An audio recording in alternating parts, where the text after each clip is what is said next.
Welcome back. સુરેન્દ્રનગરના સાયલામાં થયેલી આધેડની હત્યાનો ઉકેલાયો છે ભેદ। પોલીસે હત્યા કેસમાં 5 આરોપીની ધરપકડ કરી લીધી છે।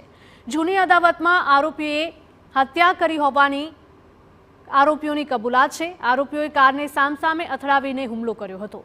આધેડ કારમાં જ્યારે જઈ રહ્યા હતા ત્યારે જ હુમલો કરવામાં આવ્યો। ગંભીર ઈજાઓ પહોંચતા આધેડનું મોત નીપજ્યું। તો પોલીસે આરોપીઓના રિમાન્ડ મેળવીને વધુ કાર્યવાહી હાથ ધરી છે।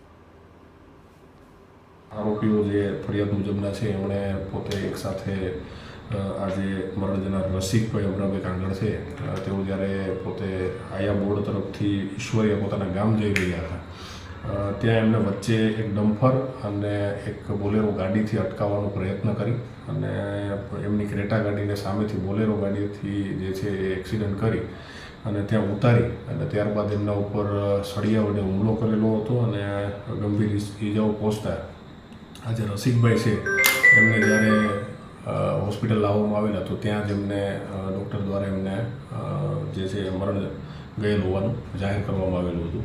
હાલ જે છે આમાંથી 5 જે આરોપીઓ જે છે એ પોલીસની કસ્ટડીમાં છે। તેમની રિમાન્ડ મેળવવામાં આવી છે અને રિમાન્ડ બાદ તેમની પાસેથી જે પણ હથિયારો છે એ કબજે કરવામાં આવેલા છે અને જે જગ્યા ઉપર જે બનાવ